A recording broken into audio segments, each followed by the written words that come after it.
رضی اللہ تعالیٰ عنہ نے آپ صلی اللہ تعالیٰ علیہ وسلم کو روک دیا اور کہنے لگی، بیٹے محمد، آج کے بعد تم بکریاں چرانے کے لیے نہیں جاؤ گے، کیونکہ اب میں تمہیں اور تکلیف نہیں دے سکتی۔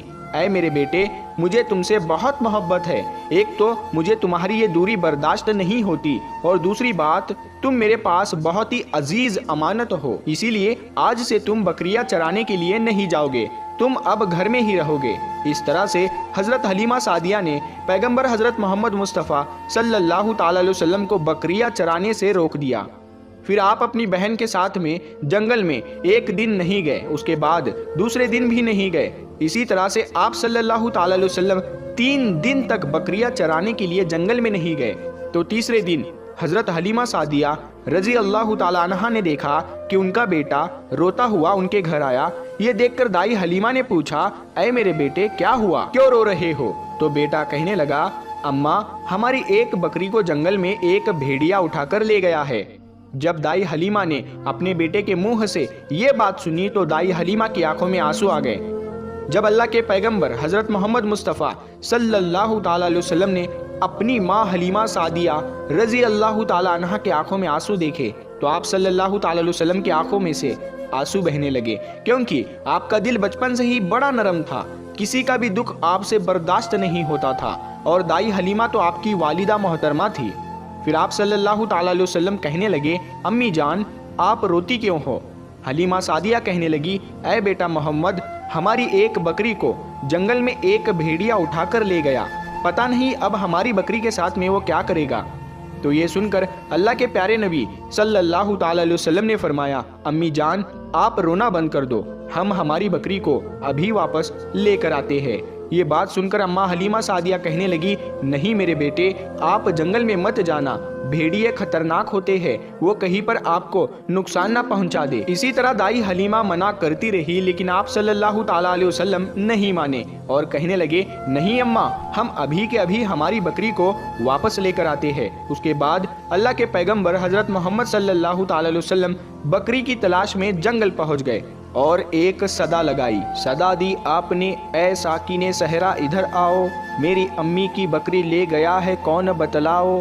صدا سنتے ہی سارے بھیڑیے جانور سب آئے، جھکا کر سر سلامی دی ادب ان کا بجا لائے، اے جنگل کے جانوروں، میری اماں حلیمہ کی بکری واپس کر دو۔ بس آپ صلی اللہ تعالیٰ علیہ وسلم کا اتنا ہی فرمانا تھا کہ جنگل کے تمام جانور بکری کو ساتھ لیے دوڑتے ہوئے آئے اور ان کے قدموں میں جھک کر سلامی دینے لگے۔ اتنا کہہ کر وہ بھیڑیے آپ کے قدموں میں بیٹھ گئے اور نہایت ہی ادب کے ساتھ کہنے لگے، اے اللہ کے نبی، آپ پر ہماری جان قربان۔ اتنا سن کر آپ صلی اللہ تعالیٰ علیہ وسلم نے فرمایا، اے جانوروں، کیا آپ کو معلوم نہیں تھا کہ یہ بکری ہماری اماں حلیمہ کی ہے؟ بتاؤ، تم نے ہماری اماں کو تکلیف کیوں دی؟ کیا آپ کو معلوم نہیں ابھی بھی ہماری اماں رو رہی ہے؟ آپ نے کیوں ہماری اماں کی بکری کو اٹھایا؟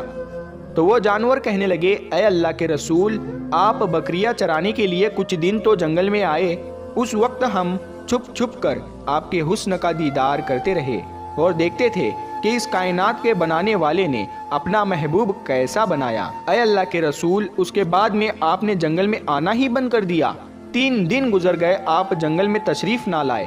تو یہ دیکھ کر ہم سب نے یہی سوچ لیا، پکڑ لو ایک بکری، آپ پھر تشریف لائیں گے، اسی ہیلے سے ہم سب آپ کا دیدار کر پائیں گے کہ اگر اللہ کے رسول صلی اللہ تعالیٰ علیہ وسلم کے حسن کا دوبارہ دیدار کرنا ہے تو حلیمہ کی بکری کو اٹھا لاؤ۔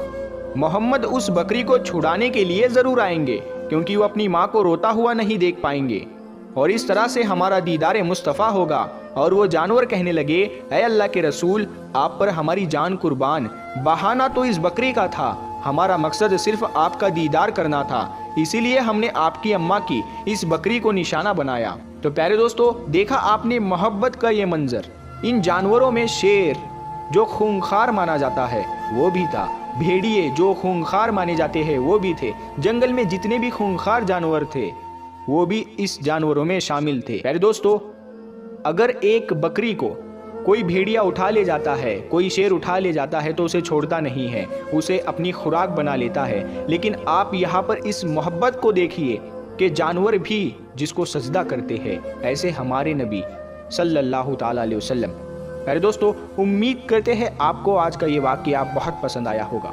اگر آپ کو یہ ویڈیو پسند آیا ہے تو اس ویڈیو کو آپ ایک لائک کریں، اپنے دوستوں میں ثواب کی نیت کے ساتھ ضرور شیئر کریں۔ اگر آپ نے ابھی تک ہمارے چینل کو سبسکرائب نہیں کیا ہے تو ہمارے چینل نور حدیث کو سبسکرائب کر کے ساتھ میں لگے بیل آئیکن کو ضرور دبا دیں۔ ہم ملتے ہیں پھر ایک نئی ویڈیو کے ساتھ میں، تب تک کے لیے السلام علیکم، اللہ حافظ۔